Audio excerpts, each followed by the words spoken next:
अंत तक लीजियो बी के बाद जो मामूल अलाउंस करवा कुछ ठीक है। सुनो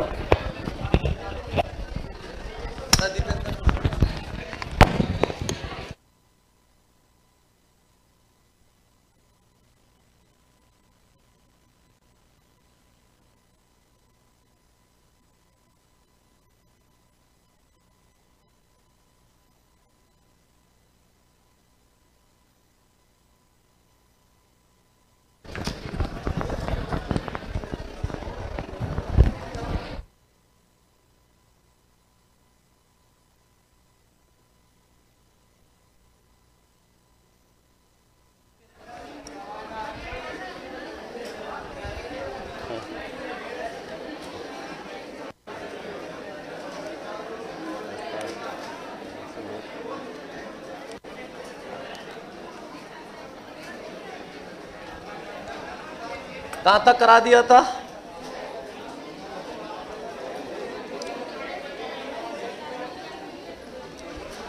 कितनी हो गई थी विधियां? आगे लिखो द्विभाषी विधि। कहां तक हो गया था? आगमन निगमन तक हो गया था। कितनी हो गई थी टोटल? 7। 8वीं लिखो द्विभाषी विधि।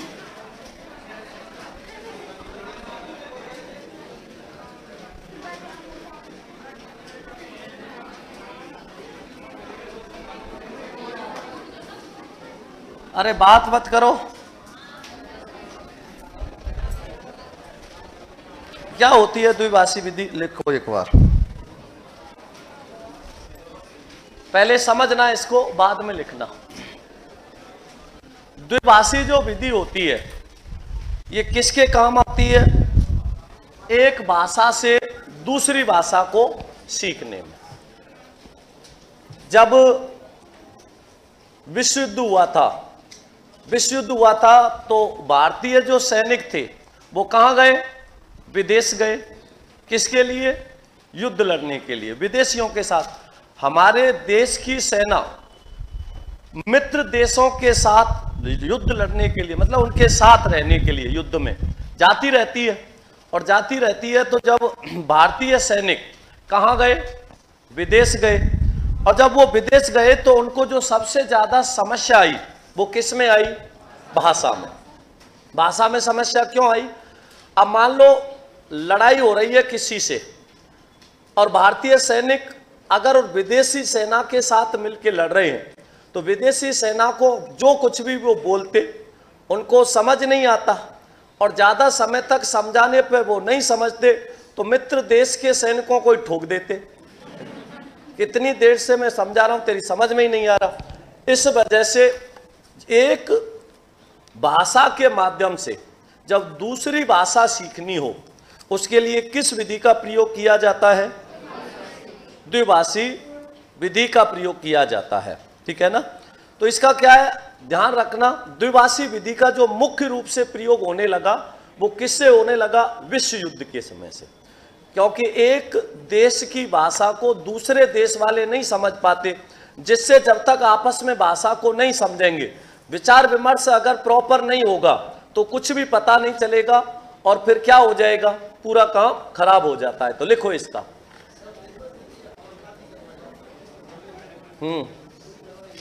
लिखा दिए थे ना उसमें पूरे, क्यों?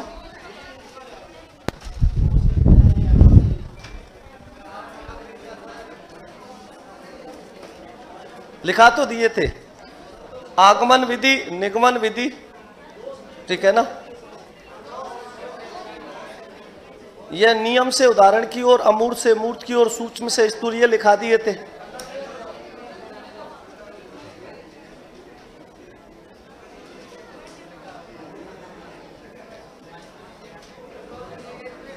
तो इसकी जो महत्वपूर्ण बातें सारी लिखा दी थी। ये उच्च स्तर पर प्रभावी होती है ये सारी चीजें, निम्न स्तर पर प्रभावी नहीं होती, ये इसके वो हो जाते हैं। लिखो आगे इसमें, लिखो द्विभाषी विधि। यह विधि मूल रूप से मूल रूप से अंग्रेजी, फ्रेंच और जापानी। यह विधि मूल रूप से अंग्रेजी, फ्रेंच और जापानी भाषाओं को पढ़ाने के लिए काम में ली जाती है।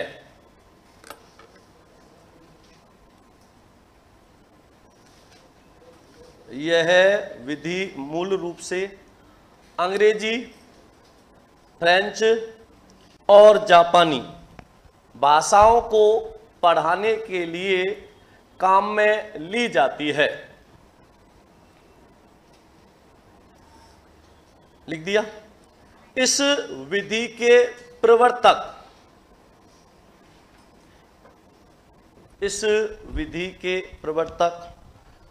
सीजे डॉडसन हैं।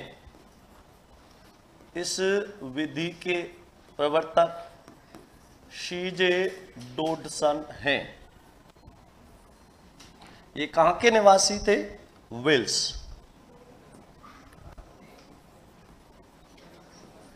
इस विधि के प्रवर्तक कौन है? सीजे डॉडसन है। इसका ध्यान रखना, प्रवर्तक को पूछ लेता है कई बार, सीजे डॉडसन माने जाते हैं या है। लिखो,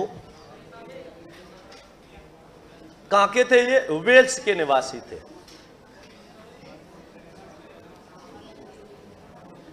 लिख दिया। क्या हो गया? अरे क्या समस्या है?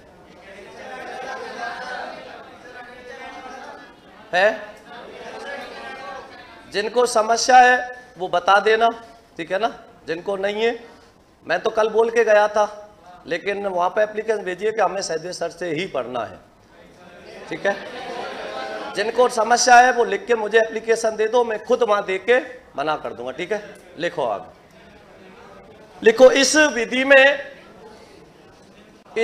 विधि में दो भाषाओं, इस विधि में दो भाषाओं का एक साथ प्रयोग होने के कारण, इस विधि में दो भाषाओं का एक साथ प्रयोग होने के कारण इसे द्विभाषी विधि कहते हैं। इस विधि में दो भाषाओं का एक साथ प्रयोग होने के कारण इसे द्विभाषी विधि कहते हैं। इसमें एक साथ कितनी भाषाओं का प्रयोग किया जाता है? दो भाषाओं का, इसलिए इसको क्या कहते हैं? द्विभाषिक विधि कहते हैं। लिखो आगे।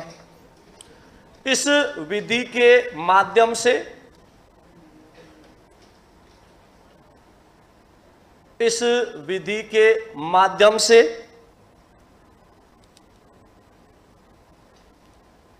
मातृभाषा और विदेशी भाषा दोनों का प्रयोग, इस विधि के माध्यम से मातृभाषा और विदेशी भाषा दोनों का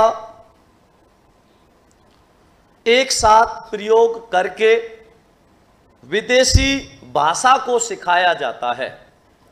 एक तो मातृभाषा मतलब खुद की भाषा होगी, और दूसरी कौन सी होगी? विदेशी भाषा। मातृभाषा का सहारा लेते हुए कौन सी भाषा सिखाई जाएगी? विदेशी भाषा। क्योंकि अगर विदेशी भाषा सिखा रहे हो और मातृभाषा का या खुद की भाषा का, हिंदी अंग्रेजी जो भी है, उसका अगर सहयोग नहीं लोगे तो दूसरी भाषा समझ आएगी क्या? मान लो अब मुझे आपको क्या पढ़ाना है, मान लो संस्कृत पढ़ानी हो, और अगर मैं आपको संस्कृत, केवल संस्कृत में बोल के पढ़ाऊंगा तो आपको संस्कृत समझ आएगी क्या? तो हिंदी को सहारा लेके किसको सिखाया जाएगा? संस्कृत को। हिंदी का सहारा लेके किसको सिखाया जाएगा? अंग्रेजी को। तो ये जो भाषा होती है, दूसरी भाषा सीखनी है, विदेशी भाषा सीखनी है, तो खुद की भाषा का क्या लेना पड़ता है? सहारा लेना पड़ता है। अगला पॉइंट लिखो, यह विधि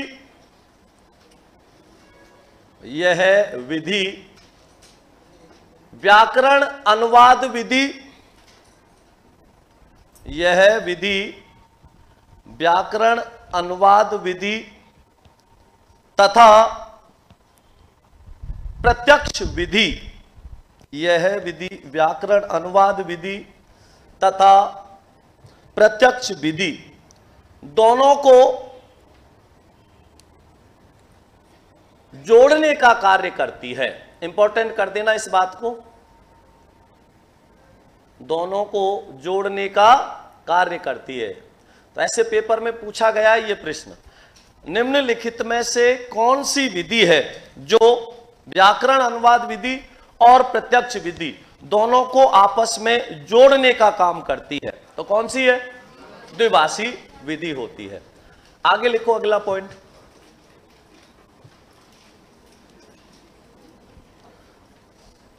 इस विधि के माध्यम से, इस विधि के माध्यम से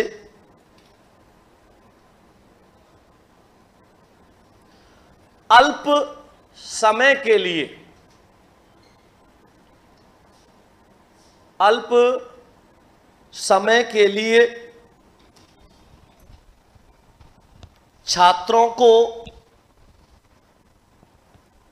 इस विधि के माध्यम से अल्प समय के लिए छात्रों को ज्ञान दिया जाता है, ज्ञान दिया जाता है। लिख दिया? अगला पॉइंट लिखना, इस विधि में विदेशी भाषा के मूल शब्दों का ही प्रयोग किया जाता है। इस विधि में विदेशी भाषा के मूल शब्दों का ही प्रयोग किया जाता है।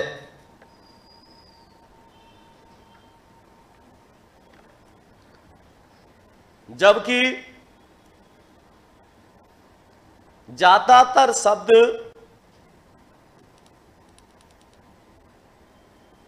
अपनी भाषा के होते हैं, जबकि ज्यादातर शब्द अपनी भाषा के होते हैं।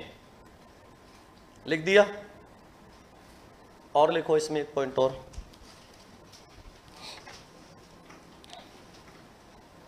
इस विधि के माध्यम से, इस विधि के माध्यम से दोनों भाषाओं में, इस विधि के माध्यम से दोनों भाषाओं में तुलनात्मक अध्ययन कराया जाता है। इस विधि के माध्यम से दोनों भाषाओं में तुलनात्मक अध्ययन कराया जाता है। कैसा अध्ययन कराया जाता है? तुलनात्मक। और लास्ट पॉइंट और लिख दो एक, पर्यटन आदि के क्षेत्रों में, पर्यटन आदि के क्षेत्रों में यह विधि अधिक प्रभावी होती है। पर्यटन आदि के क्षेत्रों में यह विधि अधिक प्रभावी होती है। पर्यटन आदि के क्षेत्रों में यह अधिक प्रभावी क्यों होती है? क्योंकि मान लो आप कहीं घूमने जा रहे हो, आप राजस्थान से कहां घूमने गए?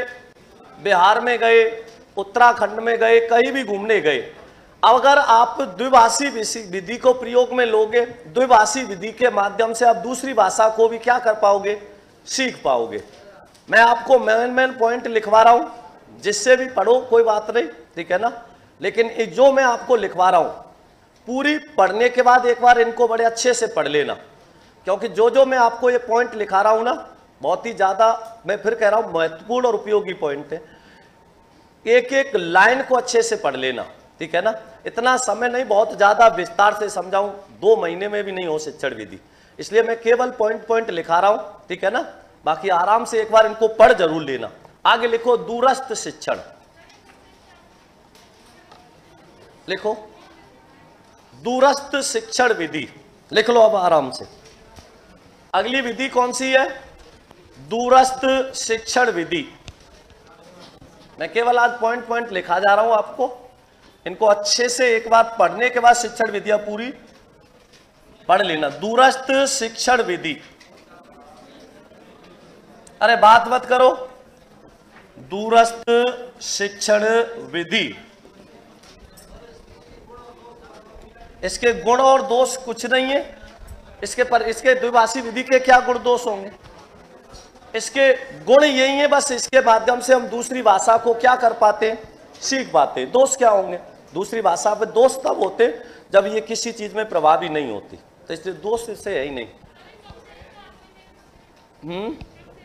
द्वितीय विश्व युद्ध के समय से, द्वितीय विश्व युद्ध के समय से इसको शुरू किया गया था, क्योंकि जब आपस में सेनाओं की, वो बताया था ना अभी, जब युद्ध हुआ था तो उस समय क्या है, आपस में विचार विमर्श नहीं हो पा रहा, और जब विचार विमर्श नहीं हो पाएगा तो फिर क्या हो जाएगा, युद्ध में सहयोग करने की भावना समाप्त हो जाती है। लिखो आगे, मेन पॉइंट लिख लो। दूरस्थ शिक्षण विधि है, दूरस्थ शिक्षण विधि लिखो इसमें। यह विधि, दूरस्थ शिक्षण विधि में लिखो, यह विधि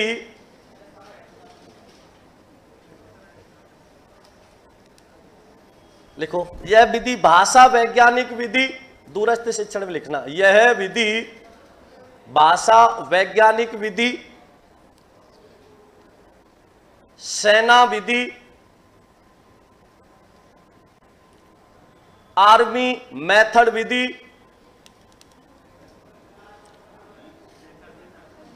सेना लिख दिया, सेना विधि, आर्मी मेथड, सिर्फ विधि मत लिखना, आर्मी मेथड, मेथड माने विधि होता है, आर्मी मेथड। आगे लिखो आर्मी मेथड, और लिखो इसमें संगठना परक विधि। क्या क्या नाम है, ये नाम बता रहा हूं इसके, संगठना परक विधि। जो दूरस्थ शिक्षण विधियां हैं ये इसके उपनाम है। संगठना परक विधि, अनुकरण परिस्मरण विधि, अनुकरण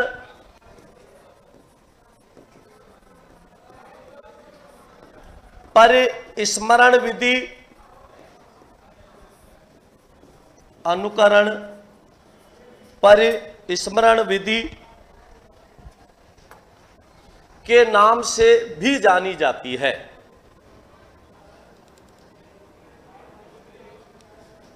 के नाम से भी जानी जाती है। दूरस्थ शिक्षण विधि है, ये मूल रूप से इसको आर्मी मेथड विधि भी कहते हैं। क्यों कहते हैं? क्योंकि जो आर्मी वाले लोग होते हैं, आर्मी वाले मतलब जो फौजी होते हैं, और ये इस विधि का प्रयोग कब से होने लगा है? मूल रूप से जब भारतीय सेना कहां गई थी? अमेरिका। अंग्रेजी उनको आती नहीं थी, इस वजह से क्या हो गया, विचार विमर्श में क्या आ गई समस्या, तब से इसका नाम क्या पड़ गया? Army method. ठीक है ना, इसको क्या क्या नाम दे दिया? सेना विधि के नाम से भी जाना जाने लगा। लिखो आगे इसमें, अगली लाइन से लिखना, द्वितीय विश्व युद्ध के क्या, हाँ, आर्मी के लिए इसलिए लाभकारी है ना कि अब जब भारत अमेरिका, भारत के जो फौजी थे वो कहां गए थे? अमेरिका। अमेरिका क्यों गए थे? क्योंकि अमेरिका के जो फौजी उनके साथ में रहते हुए युद्ध लड़ने के लिए। अब जब वहां पे युद्ध हुआ आपस में विचार विमर्श में क्या होने लग गई? समस्या। जब समस्या हुई उसके लिए फिर क्या किया गया? ये विधि बनाई गई, कौन सी? दूरस्थ शिक्षण विधि। दूरस्थ शिक्षण मतलब दूर देश की भाषाओं का शिक्षण कराने के लिए जिस विधि का प्रयोग करते हैं उसे कहते हैं दूरस्थ शिक्षण। लिखो इसमें, द्वितीय विश्व युद्ध के प्रारंभ होने के कुछ समय बाद, द्वितीय विश्व युद्ध के प्रारंभ होने के कुछ समय बाद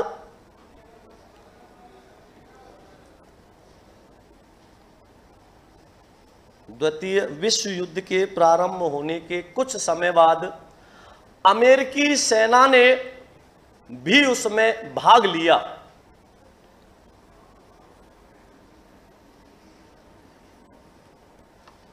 अमेरिकी सेना ने भी उसमें भाग लिया, लेकिन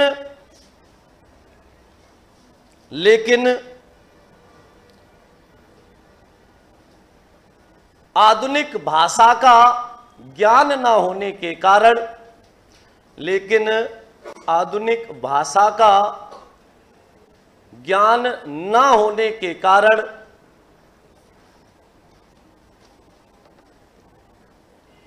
आपसी विचार विमर्श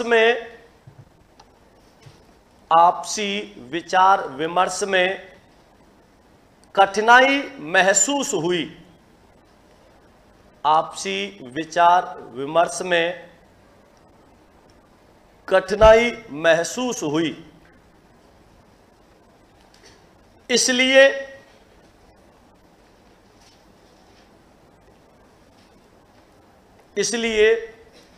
कम से कम समय में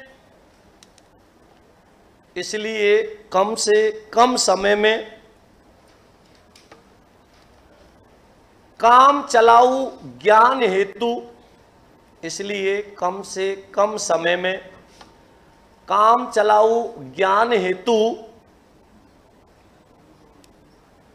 दूरस्थ शिक्षण विधि का प्रयोग किया गया। मतलब कम समय में इतना हो सके कि आपस में कुछ थोड़ा बहुत समझ सके, उसके लिए किस विधि का प्रयोग किया? दूरस्थ शिक्षण विधि का प्रयोग किया गया। लिखो, अगला लिखो पॉइंट, संपूर्ण अवधि की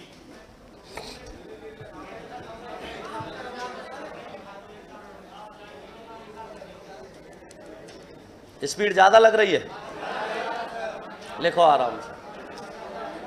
अरे पॉइंट ही तो लिखा रहा हूं, लिख लो, कोई नहीं, लिखो आराम से। संपूर्ण अवधि की, हाँ अगली लाइन में लिखना, संपूर्ण अवधि की भाषा के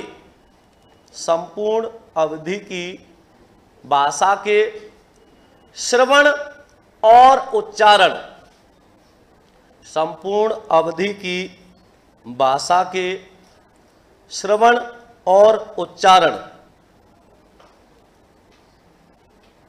अभ्यास हेतु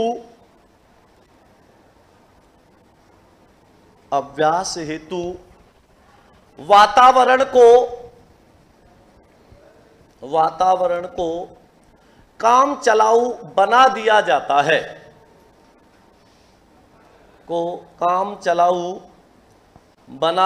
जाता है,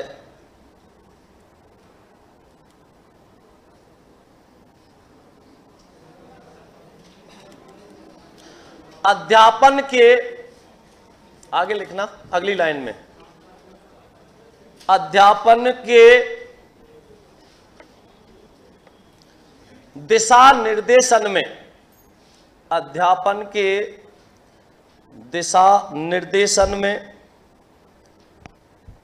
वार्तालाप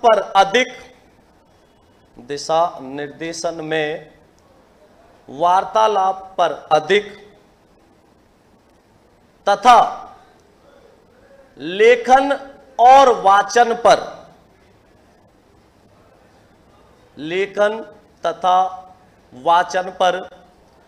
कम बल देते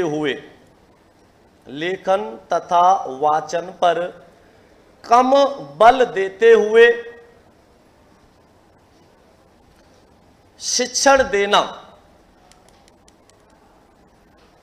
शिक्षण देना सैनिक विधि के अंतर्गत आता है, सैनिक विधि के अंतर्गत आता है।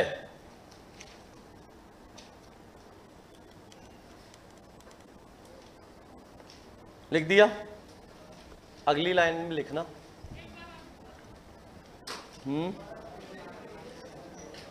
क्या हुआ?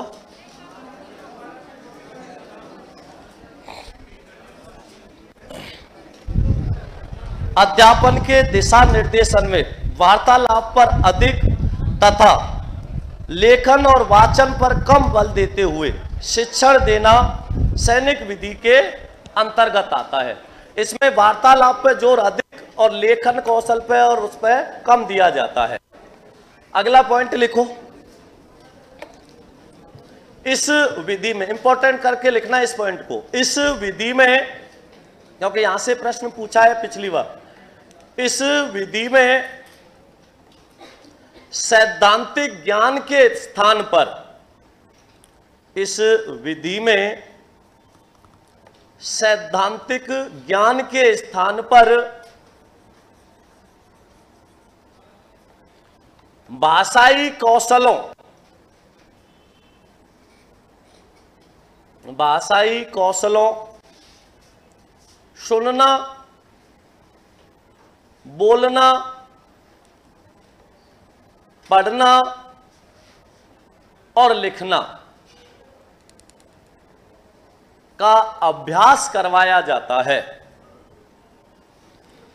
का अभ्यास करवाया जाता है। तो इसमें सैद्धांतिक पक्ष पर जोर ज्यादा ना देके किस पे दिया जाता है? कौशलों पर अधिक जोर दिया जाता है। आगे लिखो, यह विधि प्रत्यक्ष विधि के विपरीत है। अरे तो लिखना ही लिखना तो है, लिख लो। स्पीड समझाने को मैं कह दिया ना, दोबारा पढ़ना आराम से। अब मैं तो मेन पॉइंट लिखा रहा हूं, दोबारा से पढ़ लेना, ठीक है ना? अरे बात नहीं, लिख लो साथी से, ठीक है ना? मैंने क्या कहा, मेन पॉइंट में लिखा रहा हूं, ठीक है ना? आराम से पढ़ लेना फिर तुम, ठीक है ना? तो इसमें क्या होता है, कोई बात नहीं, सुनो। दूरस्थ शिक्षण विधि, दूरस्थ का मतलब होता है दूर स्थित। बात मत करो, सुन लो ध्यान से। दूर स्थित, दूर स्थित का मतलब क्या है? यहां से दूर जा रहे हो आप कहां से जा रहे हो? अपने देश से कहीं दूसरे देश में जा रहे हो। दूर स्थित मतलब दूर स्थित जगह पे जा रहे हो और वहां पे आपको विचार विमर्श करना है। इसके लिए जिस विधि का प्रयोग किया जाएगा उसे क्या कहेंगे? दूरस्थ शिक्षण। ये जो विधि होती है प्रत्यक्ष विधि के क्या होती है? बिल्कुल विपरीत। क्योंकि प्रत्यक्ष विधि जो होगी वो क्या होती है? बिल्कुल सामने रहते हुए होती है। लेकिन यहां पर जो दूरस्थ शिक्षण विधि होती है ये किसके लिए होती है? मूल रूप से दूसरी भाषा के लिए होती है, दूसरी भाषा को सीखने के लिए होती है। हालांकि ये जो आपने अभी इससे पहली जो लिखी थी ना, कौन सी? द्विभाषी विधि, बिल्कुल ही क्या है? मिलती जुलती है। बस इसका जो अधिकांशतः मूल रूप से प्रयोग किया जाता है ये भी किसके लिए? दूसरी भाषा के लिए ही किया जाता है। जिससे कि अब इसमें अपनी भाषा का प्रयोग तो होता है ज्यादा, विदेशी भाषा के कुछ ही शब्दों को किस में लिया जाता है? सहारे के रूप में लिया जाता है, सहयोग के रूप में लिया जाता है। लिखो आगे क्या लिखा है इसमें?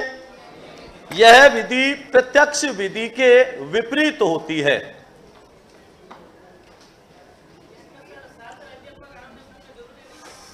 कोई जरूरी नहीं है, टेप रिकॉर्ड और इनके माध्यम से भी इसको ले सकते हैं। इसलिए इसको श्रव्य दृश्य विधि भी कहते हैं। क्या कहा जाता है इसी को? श्रव्य दृश्य विधि। लिखो आप आराम से।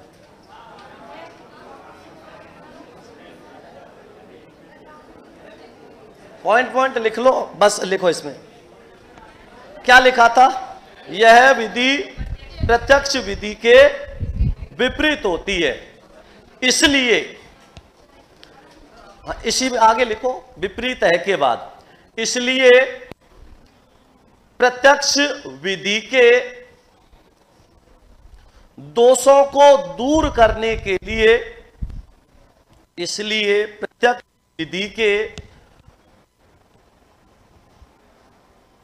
दोषों को दूर करने के लिए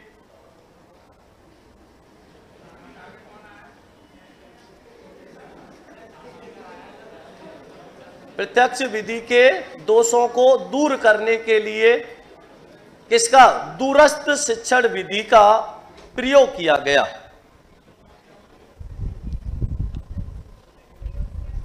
दोषों को दूर करने के लिए प्रत्यक्ष विधि का प्रयोग किया गया। सॉरी, हां, दूरस्थ विधि का।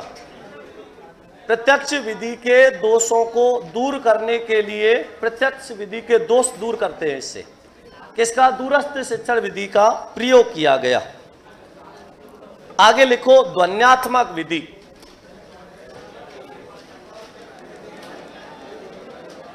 अरे इसमें मैंने ये लिखाया था क्या? इस विधि को अनुकरण परिष्करण लिख दो। हाँ, लिखा दिया ना, अनुकरण परिष्करण विधि भी कहते हैं। अब तो मेरा खुद का ही मन हट गया इसको पढ़ाने से। अब मैं बस ये है कि आज तुम्हारा पूरा कर रहा हूं बस,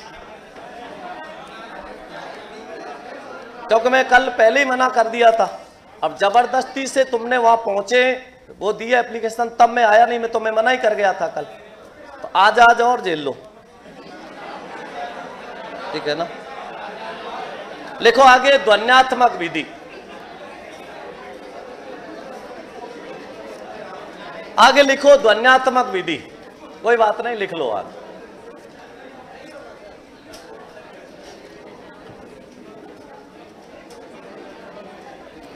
बात मत करो, लिखो ध्वन्यात्मक विधि। कौन सी है? 9वीं 10वीं लिख दो। ध्वन्यात्मक विधि।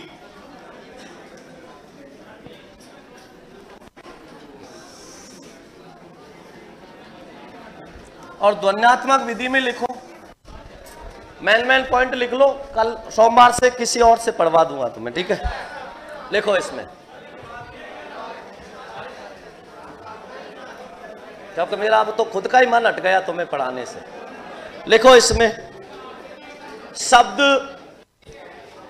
ध्वन्यात्मक विधि में लिखो शब्द वाक्य, शब्द वाक्य और वाक्यों के अर्थ पर, शब्द वाक्य और वाक्यों के अर्थ पर ध्यान ना देकर, शब्द वाक्य और वाक्यों के अर्थ पर। अरे क्या हुआ? कौन है?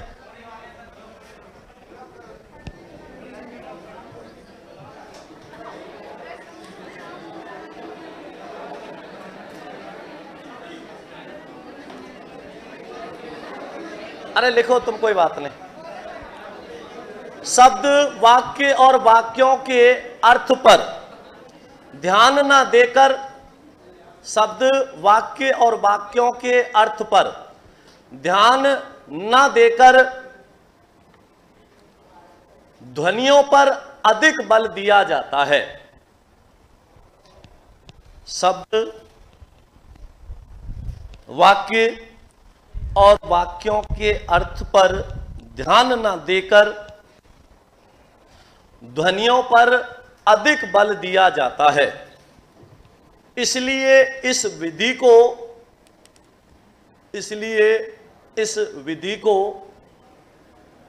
ध्वन्यात्मक विधि कहते हैं। इसलिए इस विधि को ध्वन्यात्मक विधि कहते हैं।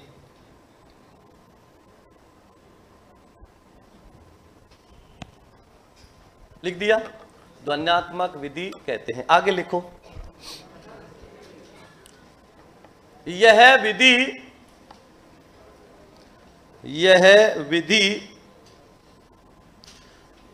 ध्वनि की समानता वाले, यह विधि ध्वनि की समानता वाले शब्दों का बार बार अभ्यास करवाकर, यह विधि ध्वनि की समानता वाले शब्दों का बार बार अभ्यास करवाकर बालक में पठन अथवा वाचन, पठन अथवा वाचन क्षमता का विकास करती है, क्षमता का विकास करती है।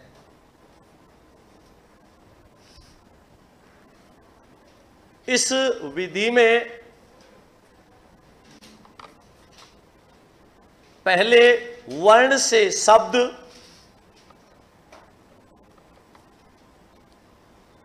और शब्द से वाक्य की ओर बढ़ा जाता है।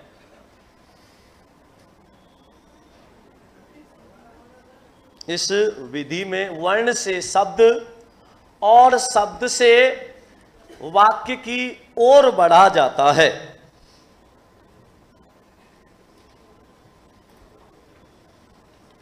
लेकिन इस विधि की मुख्य विशेषता, लेकिन इस विधि की मुख्य विशेषता वर्ण और शब्द के ज्ञान के साथ साथ, इस विधि की मुख्य विशेषता वर्ण और शब्द के ज्ञान के साथ साथ ध्वनि साम्य वाले,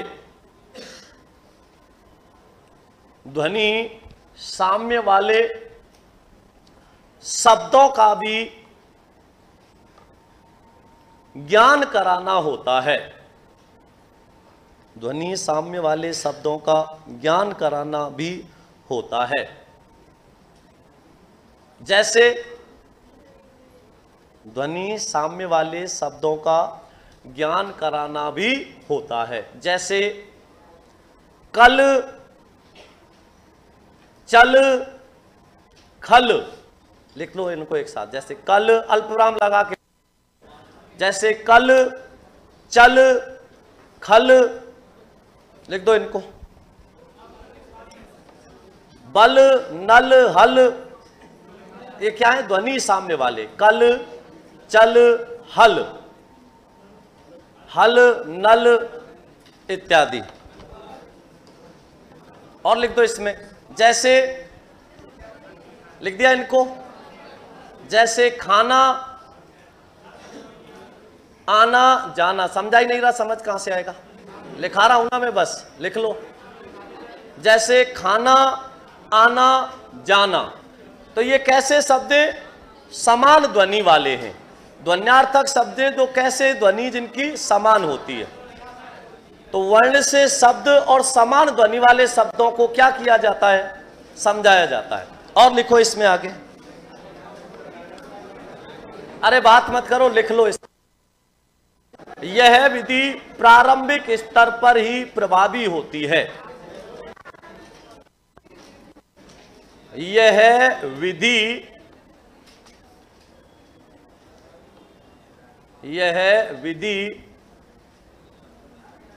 प्रारंभिक स्तर पर ही प्रभावी होती है।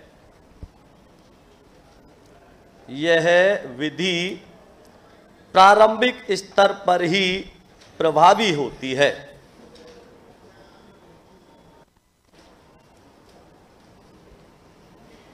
लिख दिया? अगली लाइन से लिखो, अगली लाइन में लिखना। इस विधि में मेरा भी नहीं हो रहा, मैं तो बस आज कर रहा हूं तुम्हारा पूरा 1%। अरे पॉइंट तो लिख लो, अब लिखो। मैंने क्या कहा है? पॉइंट पॉइंट लिख लो, पूरी दोबारा से पढ़ लेना, शुरू से पढ़ा देंगे, लिख लो बस। मैं तो कल ही कर गया था पहले, लेकिन जबरदस्ती से तुमने, तो मेरा भी मन हट गया है। अब लिखो, कोई नहीं, पॉइंट लिख लो। अरे बात नहीं, पॉइंट लिखो। यह विधि, क्या लिखा? इस इस विधि में बालकों को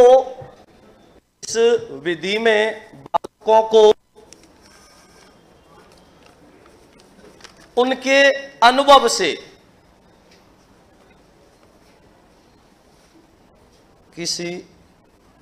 क्या लिखा, अनुभव से बाहर के शब्द नहीं सिखाए जाते। अनुभव से बाहर के शब्द नहीं सिखाए जाते। अनुभव से बाहर के शब्द नहीं सिखाए जाते। यह विधि मुख्य रूप से वाचन शिक्षण की विधि है। यह विधि मूल रूप से वाचन शिक्षण की विधि है। वाचन शिक्षण की विधि है।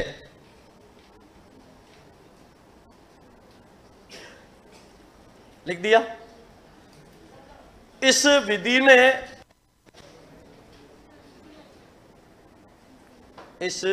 में दो रूपों का प्रयोग किया जाता है। इस विधि में दो रूपों का प्रयोग किया जाता है। एक लिख लेना संश्लेषण और एक विश्लेषण। लिख दिया। कौन कौन? एक तो संश्लेषण और एक विश्लेषण। संश्लेषण विश्लेषण लिख के अगली लाइन में लिखना संश्लेषण विधि के अंतर्गत। बता रहा हूं मैं, जो पॉइंट लिखा के जा रहा हूं, एक बार शिक्षण विधियां किससे, या तो विजय देवी सिंह सर से पढ़वा दूं, क्योंकि वो शिक्षा मनोविज्ञान के और ज्यादा अच्छे से समझा सकता है तुम्हें, ठीक है ना। तो विजय देवी सिंह से सोमवार से मैं लगवा दूंगा, पहली बात। दूसरा, मेरे फिर सुन लेना, एक बार शिक्षण विधि पूरी हो जाए तब तक मत पढ़ना जो मैं लिखा रहा हूं इनको। पूरी होने के बाद फिर इनको पढ़ना, फिर एक बार में सारी चीज समझ आएंगी। मैं फिर कह रहा हूं, ये जो पॉइंट में लिखा रहा हूं, ये कम से कम 5 से 6 अच्छे नोट्स किताब से मैंने खुद ने हाथ से लिख के फिर तुम्हें लिखा रहा हूं। अब ये समझ नहीं पा रहे, क्योंकि समय अभाव के कारण बहुत ज्यादा विस्तार से मैं समझा नहीं सकता, इसलिए मैं समझा नहीं सकता, आपके समझ भी नहीं आएगा। शिक्षा मनोविज्ञान का अध्यापक कम समय में बहुत विस्तार से आपको समझा देगा, और ठीक है। तो इनको पढ़ना जरूर। कब? एक बार शिक्षण विद्या पूरी हो जाए उसके बाद। लिखो आगे, बात मत करो, लिखो। संश्लेषण विधि के अंतर्गत, संश्लेषण विधि के अंतर्गत अक्षरबोध एवं ध्वनि साम्य विधि आती है। संश्लेषण विधि के अंतर्गत अक्षर बोध और ध्वनि साम्य विधि आती है, जबकि विश्लेषण विधि के अंतर्गत,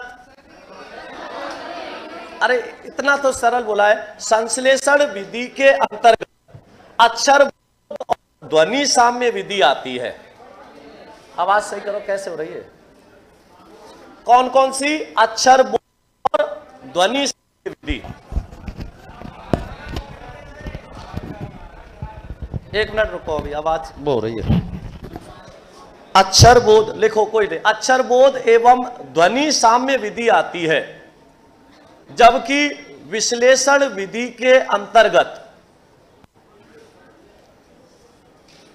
जबकि विश्लेषण विधि के अंतर्गत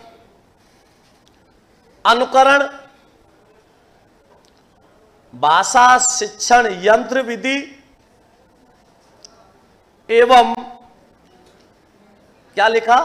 अनुकरण, भाषा शिक्षण यंत्र विधि एवं साहचर्य विधि आती है। कौन सी? साहचर्य विधि आती है।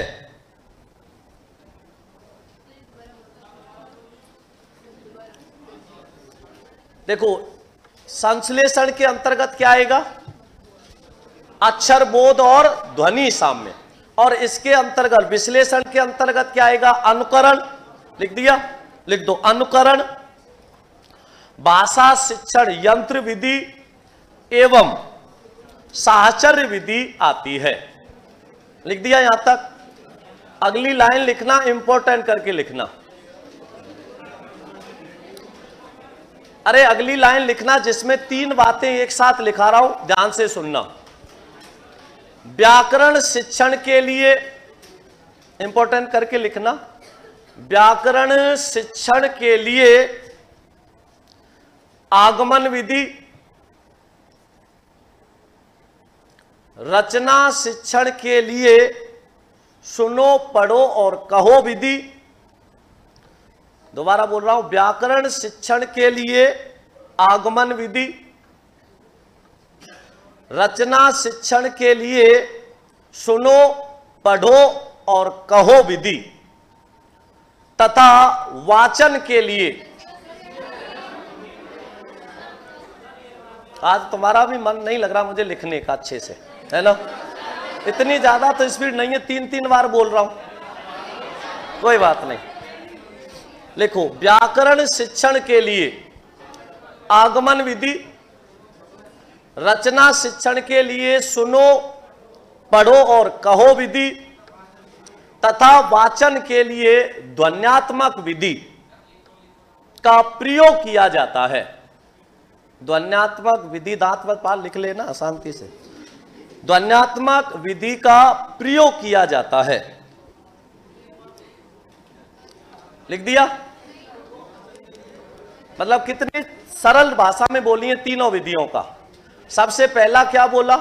किसके लिए?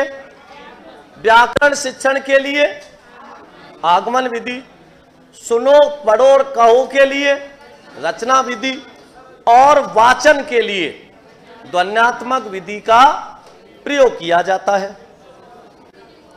लास्ट पॉइंट लिख दो इसमें। इस विधि में अक्षर व शब्द, इस विधि में अक्षर व शब्द को ध्वनि की सहायता से पढ़ाया जाता है। इस विधि में अक्षर व शब्द को ध्वनि की सहायता से पढ़ाया जाता है। अब लिखो इसके दोष, ध्वन्यात्मक विधि के दोष।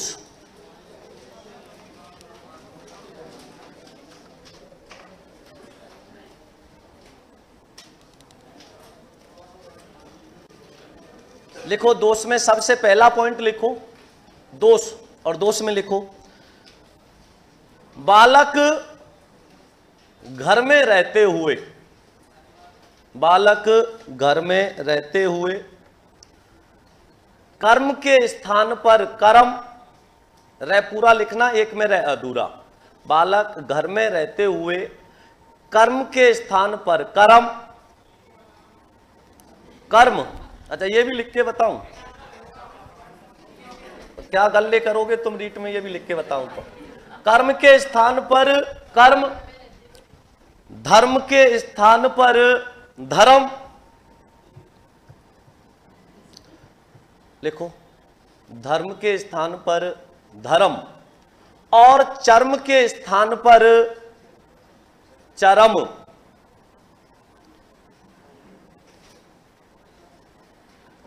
शब्दों का प्रयोग करता है, शब्दों का प्रयोग करता है। इसका मुख्य कारण, इसका मुख्य कारण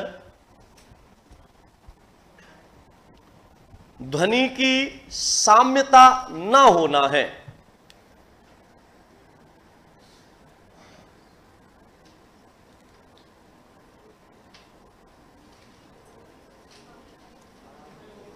लिख दिया?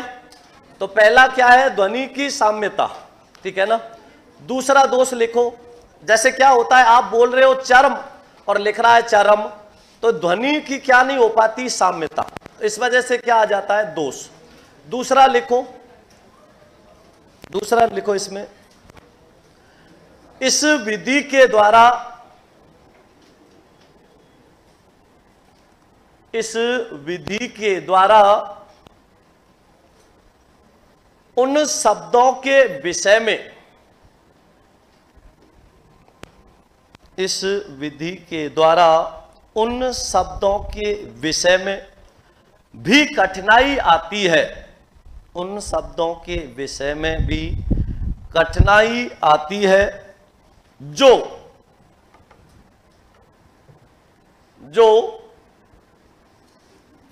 विद्यार्थी की परिधि से बाहर होते हैं, जो विद्यार्थी की परिधि से बाहर होते हैं,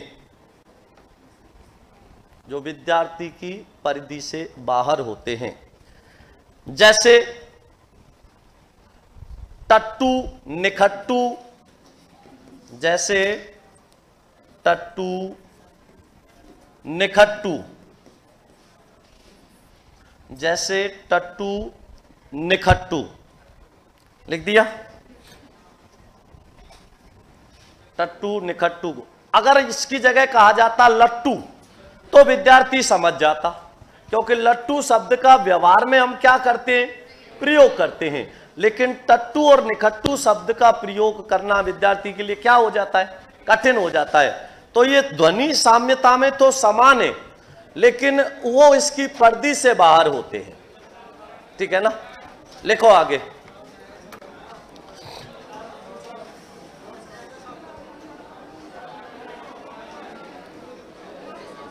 इस विधि में, अरे बात मत करो, इस विधि में शब्दों व वाक्यांशों, इस विधि में शब्दों व वाक्यांशों के अर्थों पर, इस विधि में शब्दों व वाक्यांशों के अर्थों पर उतना ध्यान नहीं दिया जाता। इस विधि में शब्दों व वाक्यांशों के अर्थों पर उतना ध्यान नहीं दिया जाता, उतना ध्यान नहीं दिया जाता जितना कि दिया जाना चाहिए, जितना कि दिया जाना चाहिए।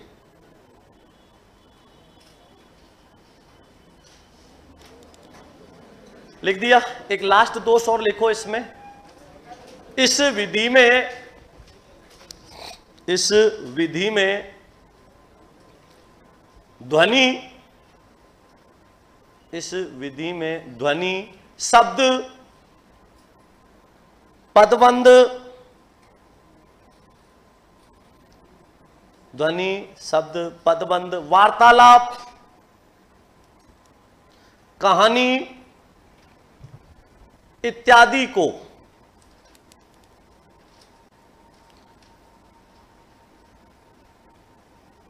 श्रवण उच्चारण इत्यादि को श्रवण उच्चारण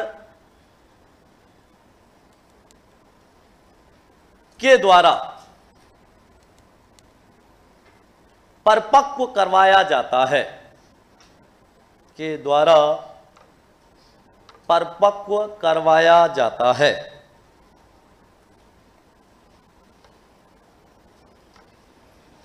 लिख दिया।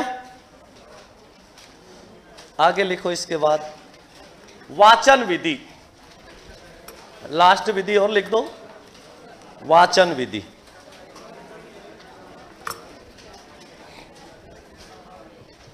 वाचन विधि लिखो, वाचन विधि।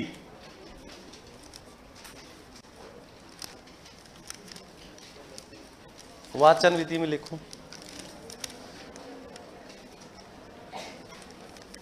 वाचन विधि।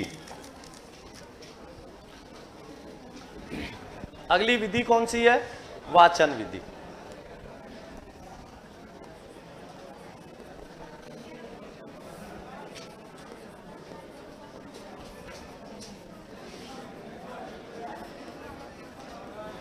वाचन विधि में लिखो, इस विधि का जन्म, इस विधि का जन्म 20वीं शताब्दी के आरंभ में, इस विधि का जन्म 20वीं शताब्दी के आरंभ में अमेरिका में हुआ। इस विधि का जन्म 20वीं सदी के आरंभ में अमेरिका में हुआ। अमेरिका में हुआ। अमेरिका है, अमेरिका लिख दो। कहां हुआ? अमेरिका में। लिखो, किसी कविता को पढ़कर, अगली लाइन में लिखना, किसी कविता को पढ़कर, किसी कविता को पढ़कर उसका अर्थ ग्रहण करना ही, किसी कविता को पढ़कर उसका अर्थ ग्रहण करना ही वाचन कहलाता है। वाचन कहलाता है। लिखो, किसी भी भाषा के शुद्ध उच्चारण हेतु, अगली लाइन में, किसी भी भाषा के शुद्ध उच्चारण हेतु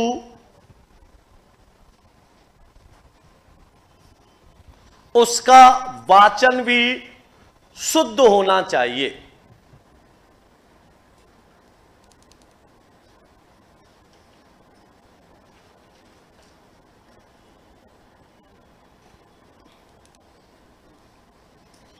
लिख दिया? आगे लिखो, इस विधि के द्वारा, इस विधि के द्वारा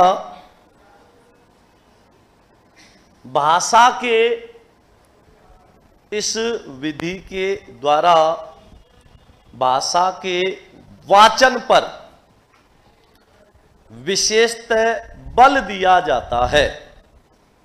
विशेषतः बल दिया जाता है।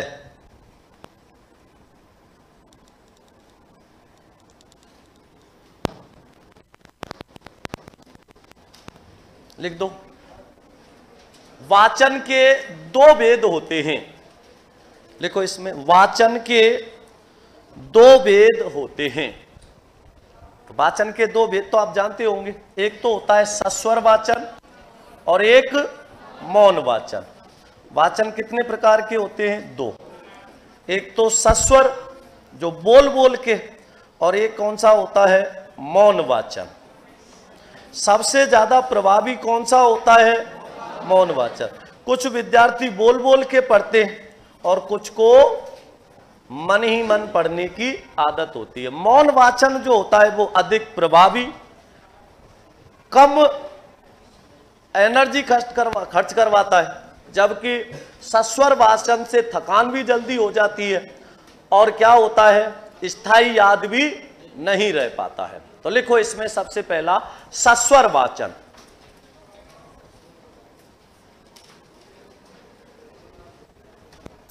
सस्वर वाचन में लिखो,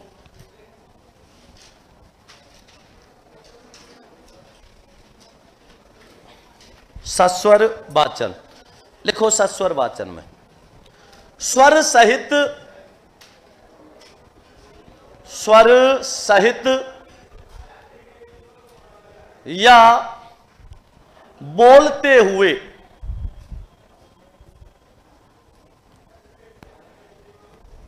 सस्वर वाचन किया जाता है।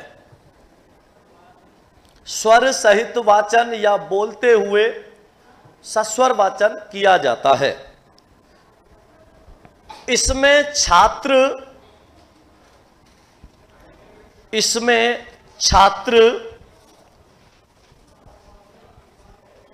पढ़ने के साथ साथ, इसमें छात्र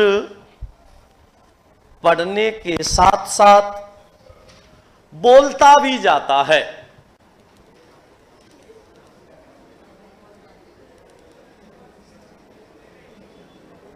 बोलता भी जाता है। आगे लिखो, इसमें 4 प्रक्रियाएं सम्मिलित होती हैं। इसमें 4 प्रक्रियाएं सम्मिलित होती हैं।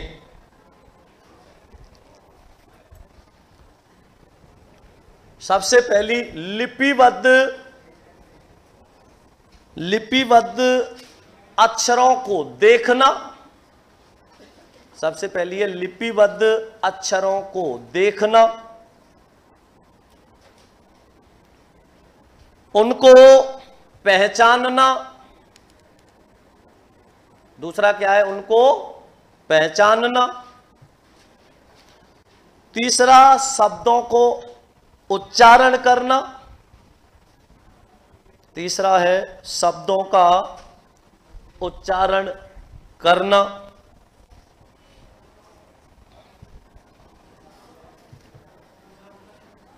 शब्दों का उच्चारण करना। और अगला लिखो, तो सबसे पहला तो कौन सा है? शब्दों को, अक्षरों को देखना। दूसरा पहचानना, फिर उनको उच्चारण करना। और चौथा लिख दो, अर्थ ग्रहण करते हुए।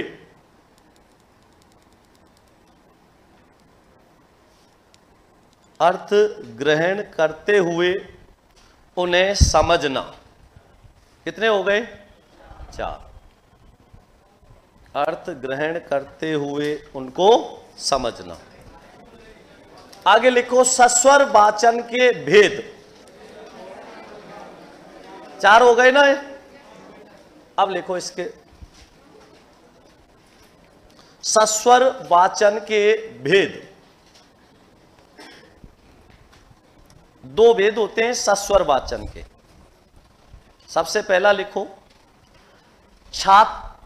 सबसे पहले लिखो छात्रों के द्वारा। सबसे पहला लिखो छात्रों के द्वारा सस्वर वाचन। और दूसरा लिखना अध्यापक के द्वारा सस्वर वाचन।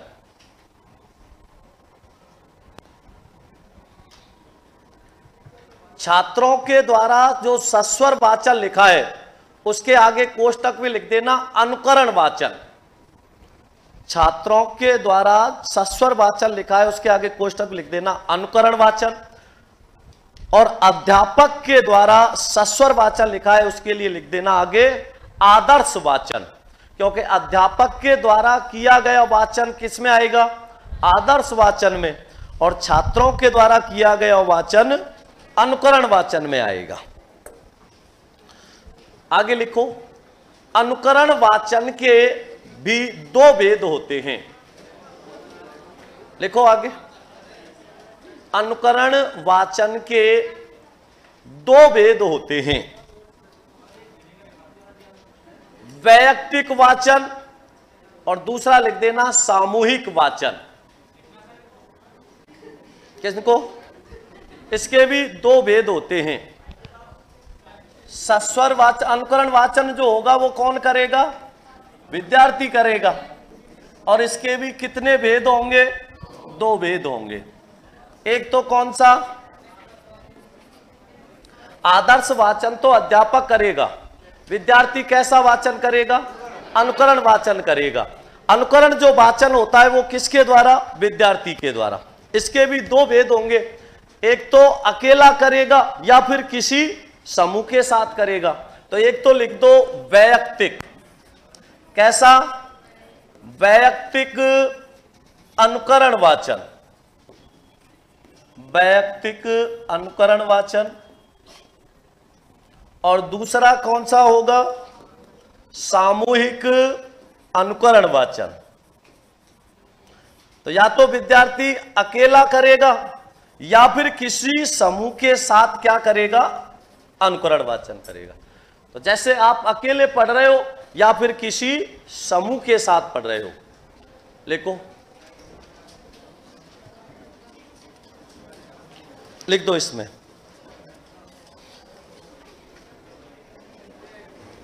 सस्वर वाचन की। अब आगे लिखना सस्वर वाचन से संबंधित मुख्य विधि। जी लिखना, इंपॉर्टेंट करके लिखना, इसमें से प्रश्न आता है। सस्वर वाचन से संबंधित विधियां, सस्वर वाचन से संबंधित विधियां, और सस्वर वाचन से संबंधित विधियों में लिखो, ठीक है ना। सस्वर वाचन से संबंध विधियां करके एक साथ नीचे लिखते चलना, लाइन खींच देना। पहली लिखो, सबसे पहली विधि लिखो, देखो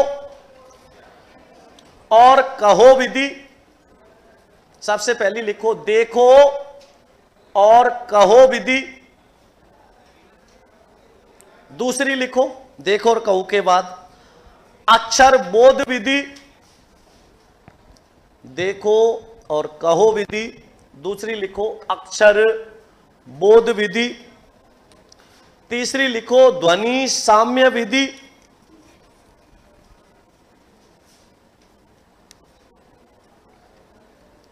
अगली कौन सी है? ध्वनि साम्य विधि।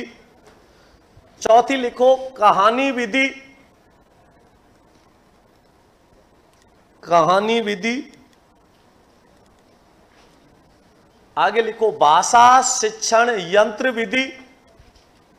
भाषा शिक्षण यंत्र विधि। साहचर्य विधि। अगली कौन सी है? साहचर्य विधि। उसके आगे लिखो कविता विधि। कविता विधि। साहचर्य विधि के बाद लिखना कविता विधि। और अंतिम लिख दो सामूहिक पठन विधि। सामूहिक पठन विधि। हाँ, अब लिखो इसके बाद मौन वाचन। ये तो सस्वर वाचन थे, उससे जुड़ी हुई कौन कौन सी विधियां काम आती हैं। आगे लिख दो मौन वाचन।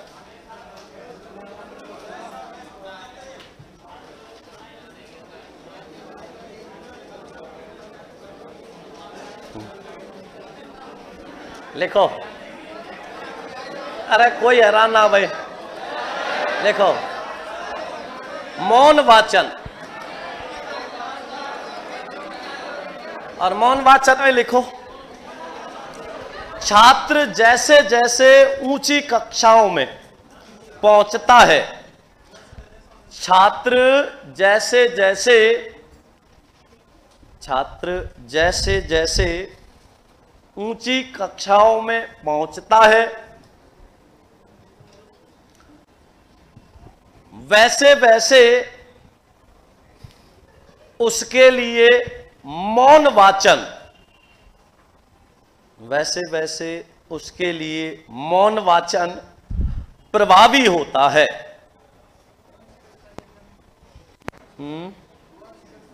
उच्च स्तर की मौन वाचन जो होता है वो किस में काम आता है? उच्च स्तर पे। और सस्वर वाचन प्राथमिक स्तर पे, क्योंकि बच्चा बोल के सीखता है। और जब जैसे जैसे आप बड़े होते जाओगे तो ज्यादा से ज्यादा ग्रहण करने के लिए मौन रहोगे। लिखो आगे, छठी कक्षा से, उच्च प्राथमिक स्तर से। लिखो मौन वाचन से संबंधित महत्वपूर्ण बातें। लिखो आगे, मौन वाचन से संबंधित महत्वपूर्ण बातें। लिखो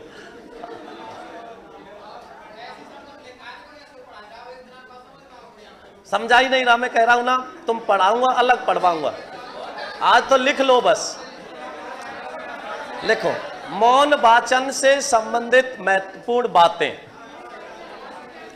बहुत ज्यादा विस्तार से एक एक विधि को मैं समझाता भी, बहुत विस्तार से पढ़ाता भी, और शिक्षण विधि खत्म होने के बाद एक सिंगल विद्यार्थी की जिज्ञासा बाकी भी नहीं रहती है ना। लेकिन कुछ ज्यादा होशियार हो गए, उनकी वजह से मैं पढ़वाऊंगा जरूर किसी दूसरे से। पढ़ लेना आराम से। लिखो इसमें, लिखो आगे, छात्र अपने पाठ अथवा वातावरण, छात्र अपने पाठ अथवा वातावरण को ध्यान में रखते हुए छात्र अपने पाठ और वातावरण को ध्यान में रखते हुए बिना होठों को हिलाए, बिना होठों को हिलाए मन ही मन, बिना होठों को हिलाए मन ही मन, बिना होठों को हिलाए मन ही मन अर्थ निकालता है, मन ही मन अर्थ निकालता है।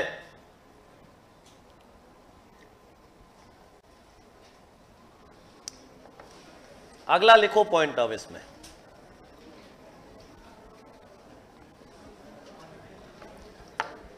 अगला पॉइंट लिखो, मौन वाचन में थकान कम होती है।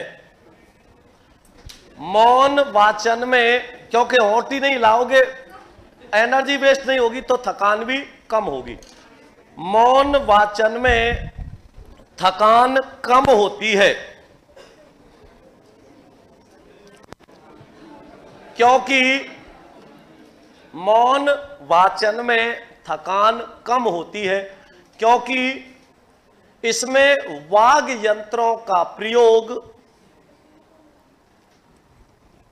इसमें वाग यंत्रों का प्रयोग कम होने के कारण जोर नहीं पड़ता।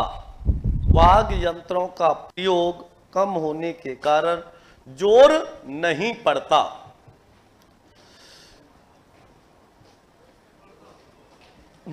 देखो, मौन वाचन के माध्यम से,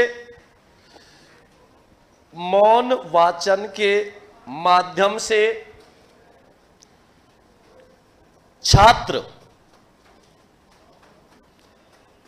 अधिक से अधिक पढ़ने,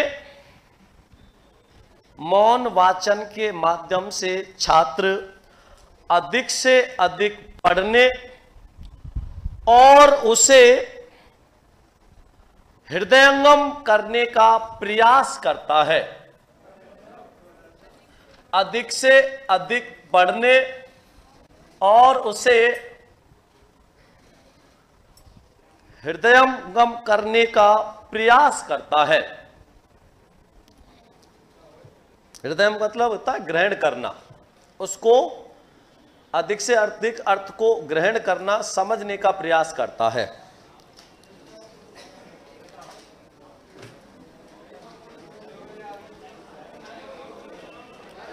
अरे बात नहीं लिखो अभी। मौन वाचन के माध्यम से,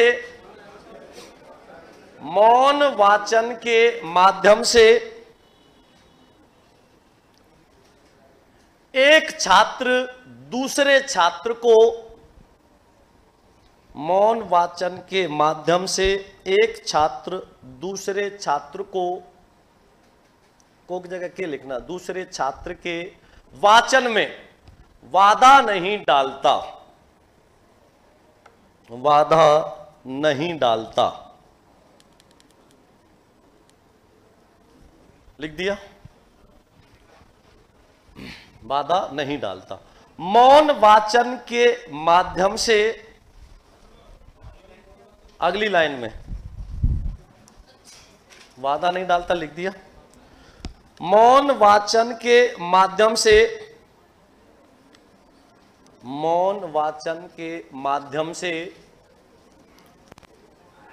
स्वाध्याय की आदत पड़ जाती है। स्वाध्याय की आदत पड़ जाती है।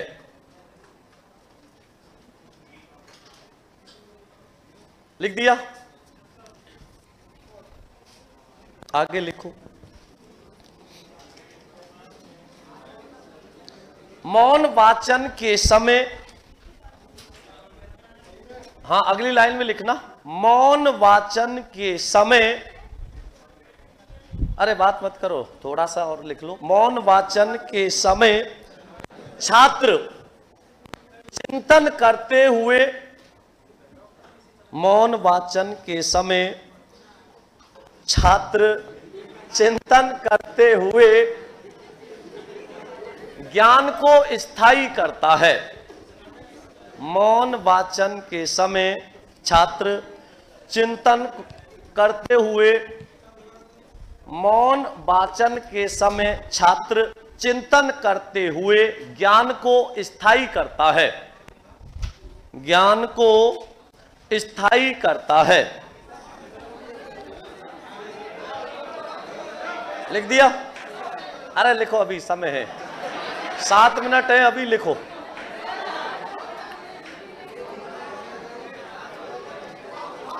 जड़ महोदय के अनुसार, लिखो, जड़ महोदय के अनुसार, जड़ महोदय, जड़ महोदय के अनुसार, जड़ महोदय के अनुसार, देखो जड़ महोदय के अनुसार, जड़ महोदय के अनुसार लिखो, बालक जब पैरों से चलना सीख जाता है, बालक जब पैरों से चलना सीख जाता है तो घुटनों के बल, बालक जब चलना सीख जाता है तो घुटनों के बल खिसकना छोड़ देता है, घुटनों के बल घिसकना छोड़ देता है। उसी प्रकार जब छात्र को, उसी प्रकार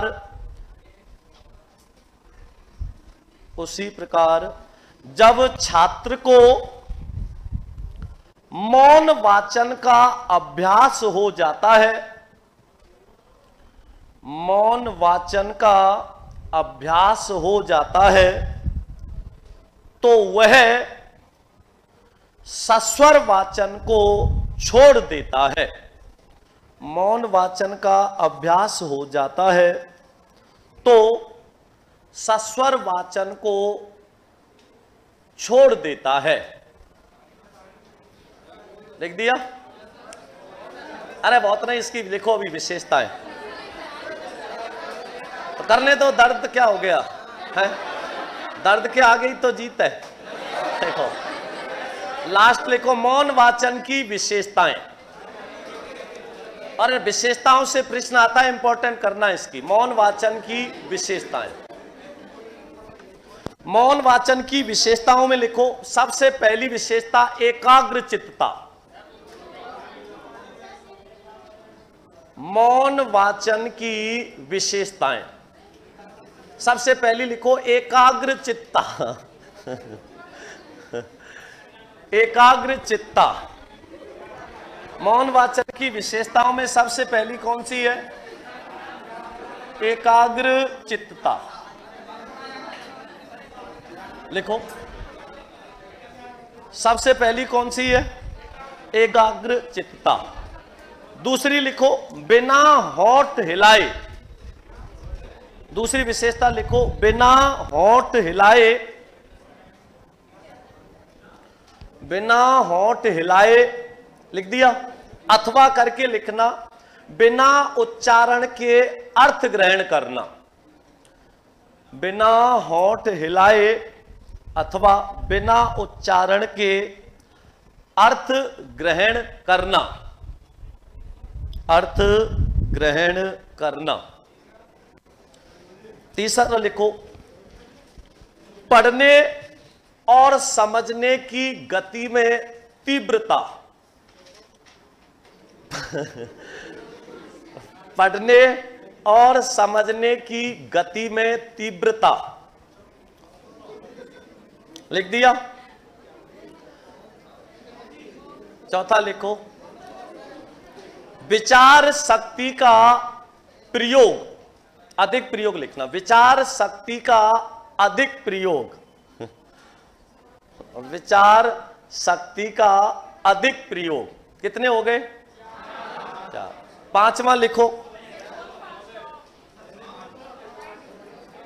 कम थकान, थकान भी कम हुई ना, तो पांचवा क्या है, कम थकान, कम थकान। अगला लिखो, सस्वर वाचन की तुलना में, हाँ, सस्वर वाचन की तुलना में अधिक गति, सस्वर वाचन की तुलना में अधिक गति। आगे लिखो, मितव्ययता, मितव्ययता, मितव्ययता का मतलब होता है जितनी आवश्यकता है उतना ही प्रयोग करना, उससे अधिक प्रयोग नहीं करना। तो मितव्ययता, बढ़ जान दो कॉपी का, कोई नहीं। आगे लिखो, कितनी हो गई, स्वाध्याय की प्रेरणा, स्वाध्याय की प्रेरणा।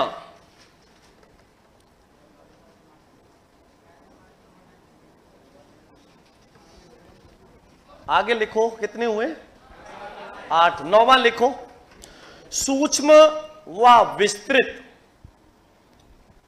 दोनों प्रकार का अध्ययन संभव, सूक्ष्म व विस्तृत दोनों प्रकार का अध्ययन संभव। और लास्ट क्या है इसकी विशेषता, संक्षेपीकरण का अभ्यास, संक्षेपीकरण का अभ्यास। अब लिखो इनके दोष, दोष लिख दो लास्ट में, दोष लिखो। मौन वाचन के दोष, मौन वाचन के दोष, दोष 3 ही लिख दो। पहला दोष लिखो,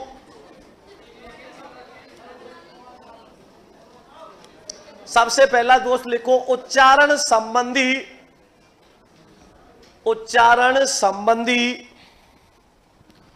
त्रुटियों का परिष्कार नहीं, उच्चारण संबंधी त्रुटियों का परिष्कार नहीं, उच्चारण संबंधी,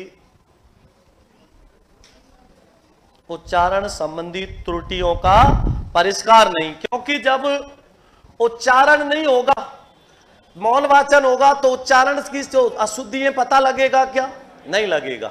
लिखो, उच्चारण संबंधी त्रुटियों का परिष्कार नहीं। दूसरा लिखो, विद्यार्थियों में वार्तालाप की योग्यता का विकास नहीं हो पाता, विद्यार्थियों में वार्तालाप की योग्यता का विकास नहीं हो पाता,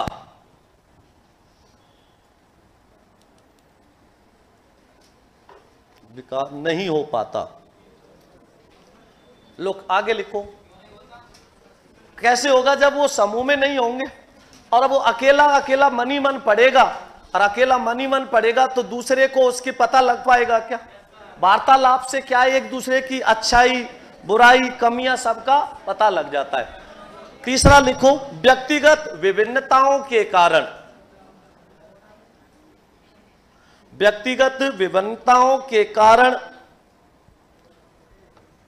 सभी विद्यार्थी, व्यक्तिगत विभिन्नताओं के कारण सभी विद्यार्थी लाभान्वित नहीं हो पाते, व्यक्तिगत विभिन्नताओं के कारण सभी विद्यार्थी लाभान्वित नहीं हो पाते।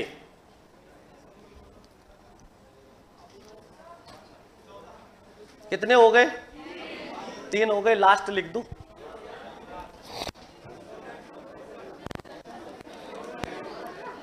तीसरा लिखो, शुद्ध व अशुद्ध शब्दों के, शुद्ध व अशुद्ध शब्दों के बारे में पूर्ण जानकारी नहीं हो पाती, शुद्ध व अशुद्ध शब्दों के बारे में पूर्ण जानकारी नहीं हो पाती। ठीक है ना, तो ये क्या है, इसके मेन दोष है। ठीक है, अब इसके बाद सोमवार से, ठीक है ना, आपकी आराम से पढ़ लेना, लेकिन उनको पढ़ने बाद पूरी ये जरूर एक बार देख लेना। ठीक है ना, बहुत बहुत धन्यवाद।